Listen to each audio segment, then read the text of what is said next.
ऐसे क्वेश्चंस हम कैसे सॉल्व करते हैं। जब भी किसी समीकरण के मूल की बात आती है तो सबसे पहले हाईएस्ट पावर के कोएफिशिएंट को 1 बनाते हैं। अब ये ऑलरेडी बना हुआ है, तो लास्ट के डिजिट को देखते हैं और लास्ट के डिजिट के जो फैक्टर होते हैं या इस समीकरण के जो मूल होंगे वो लास्ट के डिजिट के फैक्टर होते हैं, यानी कि उनका भाग इसमें जाना ही चाहिए। अब उसने क्या कहा, अगर हम वैसे हम पेपर में सॉल्व करते हैं तो काफी टाइम लगा देते हैं, लेकिन हमें क्या करना होता है, यहाँ दिया है इसके जो मूल है वो समांतर श्रेणी में है, तो 28 के ऐसे फैक्टर कर लो कि जो समांतर श्रेणी में बन जाए। तो 7 चौक 28, तो देखो 7 चौक 28 और 1 कर देंगे 1, तो ये हो गए हमारे पास 28 के फैक्टर्स। अब 28 के फैक्टर्स हो जाते हैं तो देखो 1 4 7, 1 4 और 7 आपकी कैसी सीरीज बन जाती है, समांतर सीरीज बन जाती है। और इनका जो सारवंतर आएगा वो कितना आ जाएगा, बोलो 3 आ जाता है। इनका जो सारवंतर हो जाएगा वो कितना हो जाएगा, बोलो 3 हो जाता है। तो ऐसे क्वेश्चन जो है हम एग्जाम पेपर में बहुत आसान तरीके से सॉल्व कर सकते हैं, मात्र 10 सेकंड 20 सेकंड या 25 सेकंड हाईएस्ट। हमने क्या कहा, कोई भी समीकरण हो और जब भी ये आपका मूलों के अंदर और समांतर श्रेणी के अंदर क्वेश्चन दिया हुआ है, कोई भी समीकरण अगर दिया हुआ, सबसे पहले इसके गुणांक को 1 बनाते हैं। 1 बनाने के बाद जो लास्ट वाला जो मान आता है उसमें हमेशा मूल का भाग जाता है। तो इसके ऐसे फैक्टर किए जो आपकी कौन सी सीरीज में हो, समांतर श्रेणी में हो, तो समांतर श्रेणी में फैक्टर करने के बाद आपने देखा 7 चौक 28 और 1 इसका होगा ही होगा, तो ये जो समांतर श्रेणी बन जाती है और इसका सारवंतर कितना आ जाता है, 3। ठीक है भाई, नेक्स्ट क्वेश्चन की ओर बढ़ते हैं। इससे आगे टॉप 5 क्वेश्चन लेकर आए हम। अब जैसे कि ये वाला क्वेश्चन है, यदि a तथा b दो ऐसी प्राकृतिक संख्याएं हैं कि a square minus B square एक अभाज्य संख्या है, यानी कि प्राइम नंबर है। आप जानते हो कि कोई भी प्राइम नंबर की अगर बात की जाए तो एक तो वह स्वयं ही फैक्टर होता है उसका, और एक होता है, 2 ही फैक्टर होते हैं। तो यहां से अगर हम a square minus B square की अगर बात करें तो a square minus B square बराबर कितना हो जाएगा, बोलो a माइनस बी और a प्लस बी। तो दूसरा वाला तो बड़ा होगा, एक छोटा होगा। अब चूंकि ये प्राइम नंबर है तो इसके 2 ही फैक्टर हो सकते थे, एक तो फिर a प्लस बी होगा तो दूसरा 1 होना चाहिए। अब दूसरा 1 होना चाहिए तो जो छोटा कौन सा है, a माइनस बी, तो छोटा वाला पहले आएगा, दूसरा वाला बड़ा आएगा। तो यहाँ से इसकी जो वैल्यू है फिर एक इसके बराबर आ गई आपके पास, a प्लस बी के बराबर आ गई।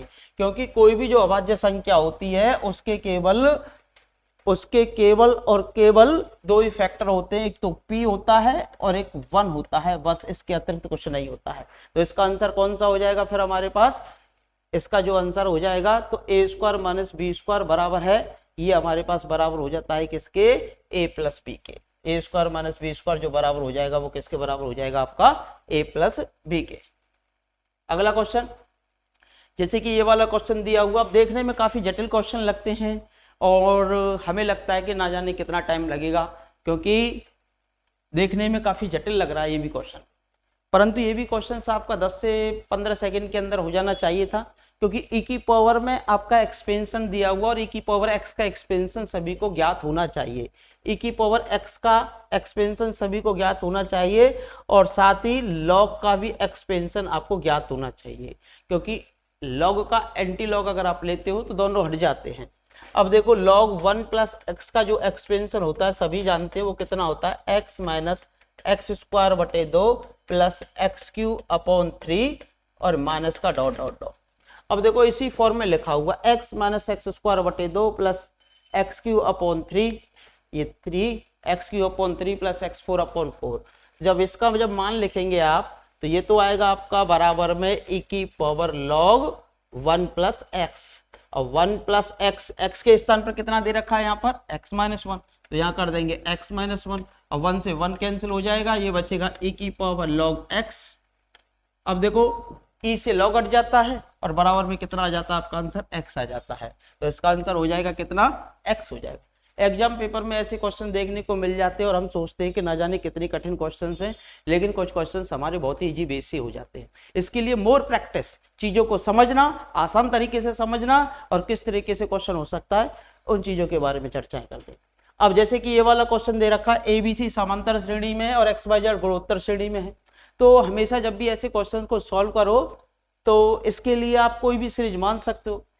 तो ABC समांतर सीरीज में है और आपका XYZ गुणोत्तर श्रेणी में है, तो समांतर श्रेणी आप कुछ भी मान सकते थे, आप मान सकते थे 2 2 2, ये मान सकते थे इक्वल वाली। यहाँ से XYZ गुणोत्तर श्रेणी में इसको भी भले आप 2 2 और 2 मान सकते थे। और जब दोनों को सेम मान लेते हो, जैसे कि 2 की पावर b माइनस सी यानी कि 2 माइनस 2, ये इनटू में आएगा, ऐसे 2 की पावर 2 माइनस 2, ऐसे 2 की पावर 2 माइनस 2। अब तीनों अलग अलग माने हैं तो कितना आ जाएगा बोलो, 1 आ जाता है। कितना आ जाता है, 1 आ जाता है। किसी संख्या की पावर 0 लगाओगे तो कितना आएगा बोलो, 1 आ जाएगा। तो इसका आंसर आपका कितना हो जाता है बोलो, 1 हो जाता है। Next four best. अब जैसे ऐसा कोई भी क्वेश्चन आ जाए आपके लिए n की वैल्यू के लिए, तो n की वैल्यू के लिए कैसे क्वेश्चन को सॉल्व किया जाता है। यहाँ पर जब भी n का कोई भी मान आ जाए तो n का मान 1 रख देते हैं, और n का मान 1 रखते हो तो सीरीज जो है आपकी कहां तक ओपन होगी, केवल प्रथम पद तक। कहां तक ओपन होगी, केवल प्रथम पद तक। जब प्रथम पद तक ओपन होती है तो n बराबर 1 के लिए सीरीज का जो मान है वो 1 ही आएगा। 1 का स्क्वायर बराबर कितना आएगा, 1। अब चारों ऑप्शंस में रख के देख लेते हैं। n बराबर 1 किसमें 1 प्राप्त होता है। देखो n बराबर 1 रखेंगे तो 4 माइनस 1 और 4 माइनस 1 3/3, 1 आ रहा है, एक तो इसमें आ रहा है। यहाँ रखेंगे 4 प्लस 1 5/3, इसमें नहीं आ रहा। इसमें रखेंगे 4 माइनस 1 3, 3/6, 1/2, इसमें नहीं आ रहा। अब यहाँ n का मान 1 रखेंगे तो 5/6, इसमें नहीं आ रहा। तो यही हमारे पास क्या हो जाएगा, आंसर हो जाएगा।